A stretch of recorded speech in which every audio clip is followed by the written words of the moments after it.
2020லிருந்து 2024க்கான 16,800 கோடி மதிப்பிலான சூரிய மின்சக்தி தயாரிப்புக்கான திட்ட ஒப்பந்தத்தை வாங்கணும்னு சொல்லிட்டு அதானி 2,100 கோடி வரைக்கும் லஞ்சம் தர முன்வந்ததாக புகார் எழுப்பியிருக்காங்க. அதே போல் ஆந்திராவிலையும் மின்சக்தி தயாரிப்பு திட்டத்தை பெறறதுக்காக கிட்டத்தட்ட 1,200 கோடி வரைக்கும் லஞ்சம் தந்ததா புகார் இருக்குது அதானி நிறுவனத்தின் மேலே. பல்வேறு முறைகேடுகளில் ஈடுபட்டு வரும் அதானியை பிரதமர் மோடி பாதுகாத்து வராருன்னு காங்கிரஸ் பொதுச் செயலாளர் ஜெயராம் ரமேஷ் குற்றச்சாட்டு வச்சிருக்காரு.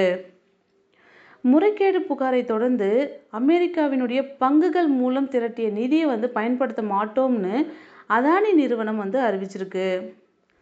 கிட்டத்தட்ட 25,000 கோடிக்கான கடன்கள் மற்றும் பத்திரங்களை திரட்டி மறைச்சு வச்சிருக்காருன்னு அதானி மேலே குற்றச்சாட்டு.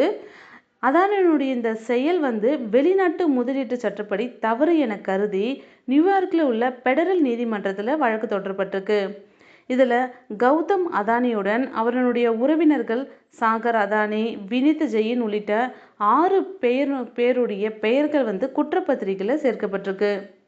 அதானி குழும நிறுவனங்களினுடைய பங்கு 10%லிருந்து 28% வரைக்கும் சரிவு ஏற்பட்டிருக்கு.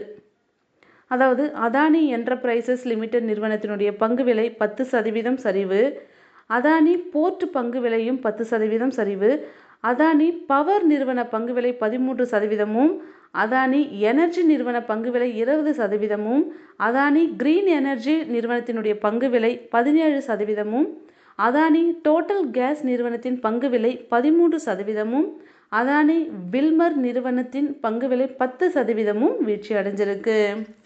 இதனால் அமெரிக்காவினுடைய பங்கு பரிவர்த்தனை ஆணையமும் கௌதம் அதானி மீது வழக்கு பதிவு பண்ணியிருக்காங்க. அதனால் கௌதம் அதானிக்கும் சாகர் அதானிக்கும் பிடிவாரண்ட் நீதிமன்றம் பிறப்பித்துள்ளது.